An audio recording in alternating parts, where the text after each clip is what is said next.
These hot cross buns are extremely soft and fluffy. They are so light and airy and are filled with juicy, plumpy raisins with that beautiful aroma of spices. The recipe is so simple and easy, and today in this video we'll see how to make these bakery style glazed hot cross buns in 7 simple steps.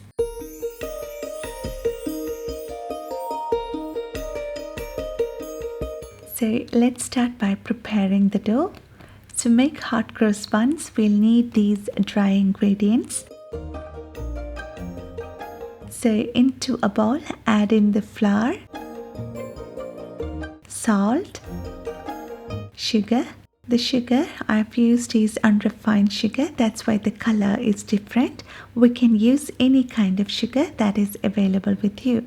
Adding the cinnamon powder and ground allspices and yeast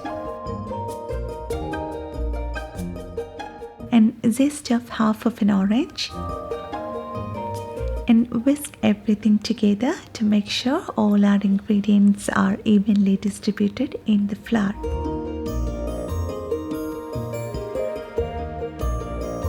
And now we need to combine all of these wet ingredients together.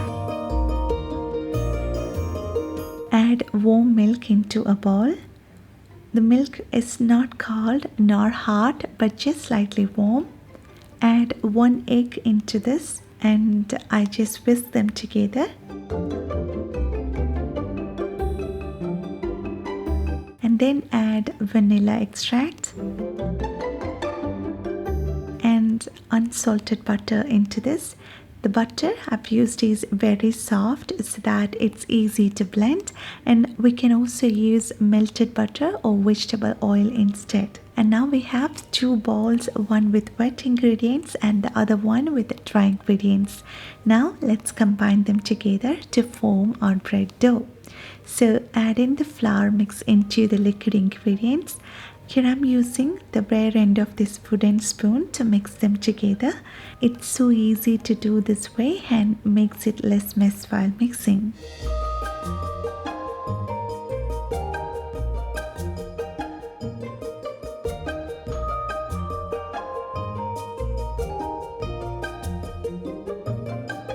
And now we got a shaggy mass of dough.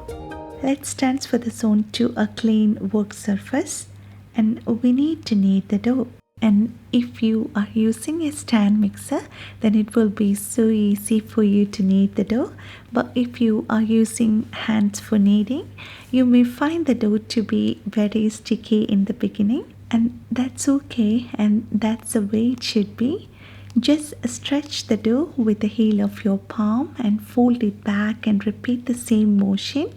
And the gluten strands will stretch and start to develop. And in this video you can see I haven't added any extra flour or water, but we need to be patient. Just continue to knead until we get a soft and elastic dough. But sometimes the texture of our dough may slightly differ according to the kind of flour that we use, or according to the size of the egg that we use, or if we use cup measurements instead of weighing the ingredients, and that's okay too. While making a bread, we don't need to be very precise on the measurements of our ingredients, but the point is that we should know the consistency of our final dough. The softer the dough, the softer our buns will be.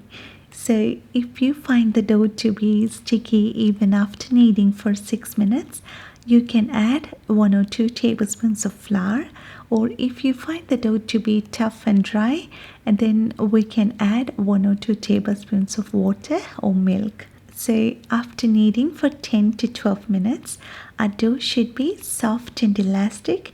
You can see our dough is still showing a tendency to stick onto the surface. And now our dough is ready and we need to proof our dough. So lightly oil a clean bowl and place the dough inside it and coat it with some oil and cover it with a plastic film and let the dough sit and rise in a warm environment for 1 to 1.5 hours or until it gets doubled in size.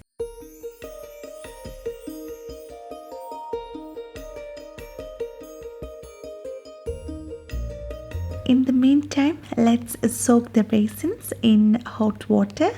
Let's take a 3/4 cup of raisins in a small bowl and pour some hot water and let the raisins get soaked for 15 to 20 minutes.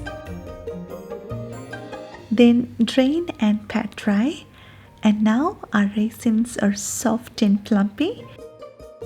And after 1.5 hours, our dough has risen well. Transfer the dough onto a lightly floured work surface.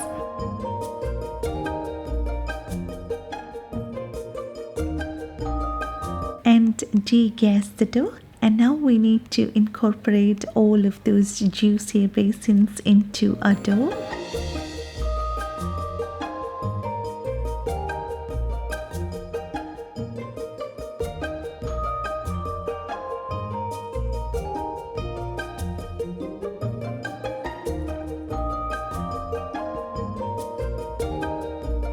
Now let's measure the dough and divide it into 12 equal pieces.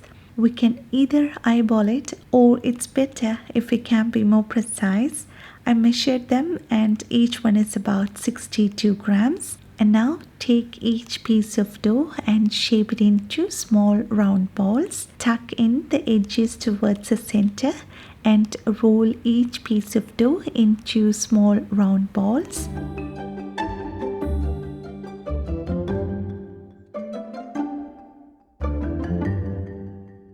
And place them on a parchment lined baking tray or on a non-stick baking tray.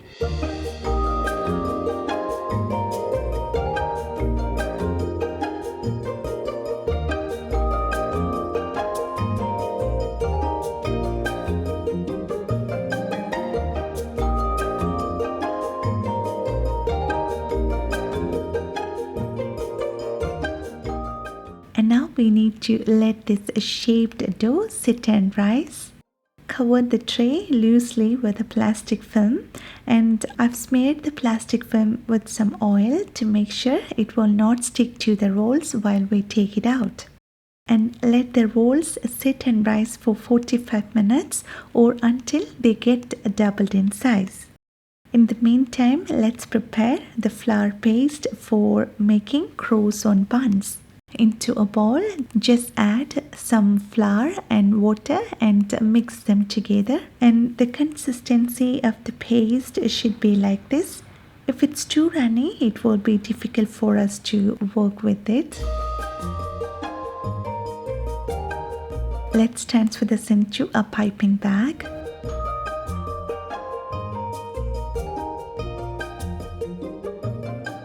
After 45 minutes of proofing, our buns are all risen well, and let's pipe the crows on the buns.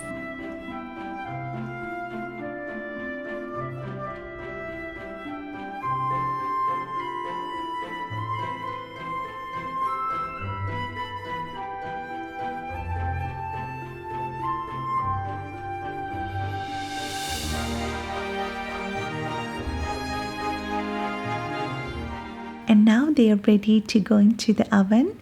So bake at 375 Fahrenheit preheated oven for 10 minutes and then reduce the temperature to 350 Fahrenheit and bake for another 12 to 15 minutes.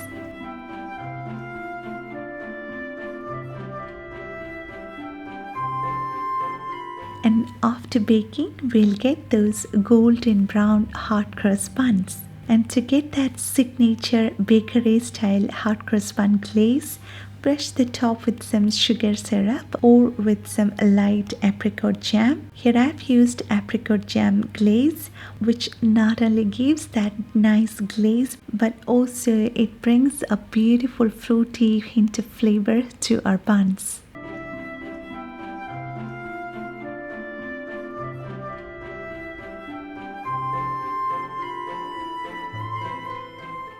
And you can see how soft and fluffy our hot cross buns are. They are so beautiful and have that delicious fruity flavor and that spicy aroma. And they're studded with those juicy plumpy raisins. And all I could say is homemade hot cross buns are the best.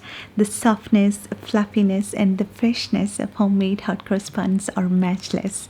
Hope you like this recipe. Hope you will make this at home, and I'm sure you will love it. And if you like this video, please give your valuable thumbs up, and thank you so much for your love and support, and thanks for watching this video. See you next time.